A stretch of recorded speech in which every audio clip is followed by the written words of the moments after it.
आज भी आप उनके भाषण सुन रहे हैं, जेल में जाने के बाद भी आप लोगों को समझ में नहीं आई। मैं आपको कैसे कैसे बताऊं। उसको देखने के बाद हमने भजनलाल को भी देखा। मैं सारी पार्टियों का सर्वेक्षण करने के बाद आपको भाषण नहीं दे रहा, अपनी पीड़ा बता रहा हूं। भजनलाल के पास उत्तर हरियाणा में बंद नहीं कर सकते, लेकिन मेरे मित्रों जब टिकट मेरे को 2005 में मिली, भजनलाल जाके कटवा के आया था कि ये फिर मैंने मुख्यमंत्री बनना और ये फिर एससीबीसी का रागा लापेगा, इसकी रस्सी यहीं काट दी जाए। मैं भजनलाल के घर कह के आया था कि भजनलाल जी अब जिस दिन ओथ लेंगे उस दिन बताइयो। भजनलाल ओथ लेने की बजाय ऊपर भगवान के पास ओथ लेने पहुंच गए। आपके सामने 2011 में बीजेपी में आए और 2014 में बीजेपी के जिंदल को हरा का मैं एमपी बने।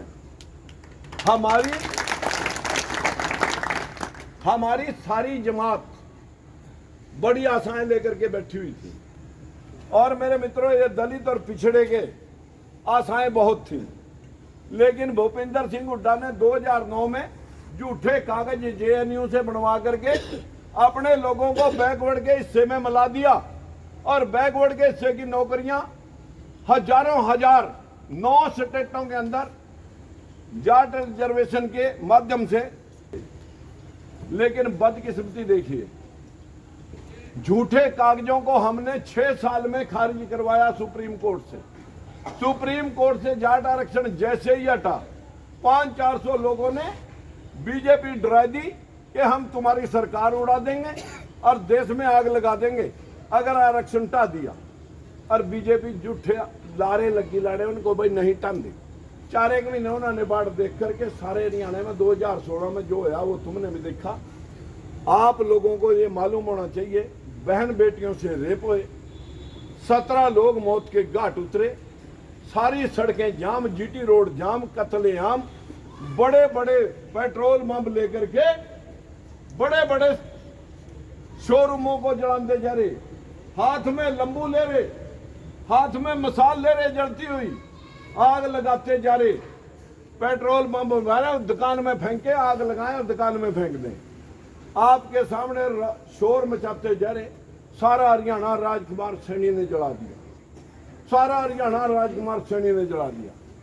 उस दिन मेरे मित्रों मैंने एक ही बात कही थी, जिस दिन गुंडागर्दी के माध्यम से लोग 400 लोग सेंटर सरकार के ऊपर दबाव बना रहे थे कि अगर ये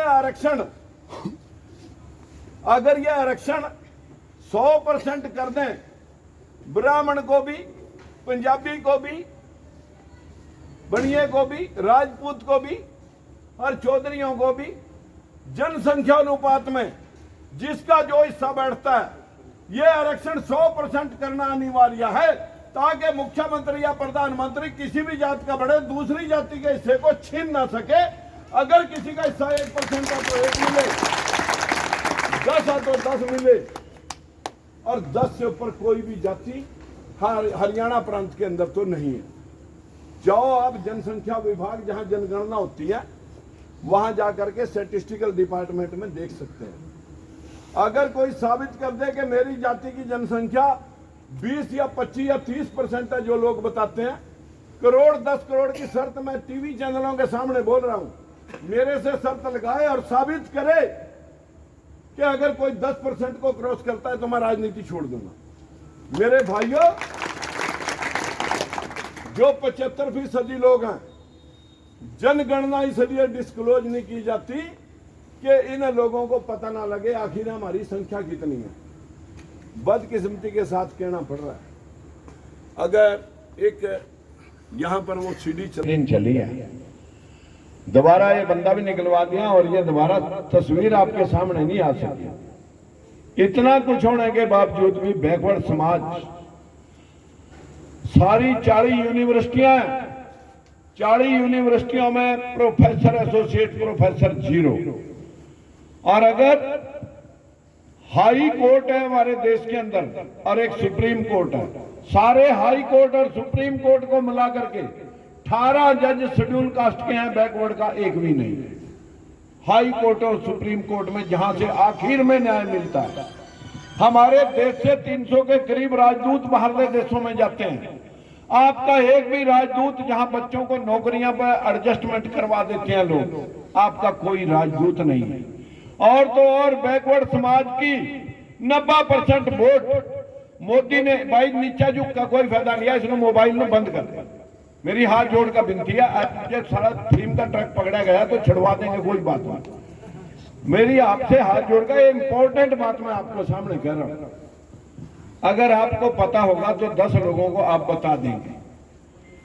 मेरे भाइयों, जब ये था नहीं तब भी चल रहा था हमारा काम मोबाइल के बिना।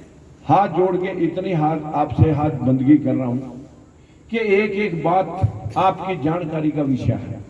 मैं यहाँ कोई ना तो गीता के श्लोक पढ़ने के लिए बात कर रहा और ना कोई भगवत गीता की किताब पढ़ रहा। आप लोगों के बच्चों के साथ जो जाति हुई, आने वाली पीढ़ियों के साथ जो जाति होने वाली है, अब तो सुप्रीम कोर्ट सिद्धम सिद्धा आप लोगों के बस एक रिट पिटीशन आपके खिलाफ कोई अपील दर्ज होनी चाहिए, तैयार खड़ा के आरक्षण की जरूरत नहीं, आरक्षण खत्म कर दो, ये कोई मौलिक अधिकार नहीं है।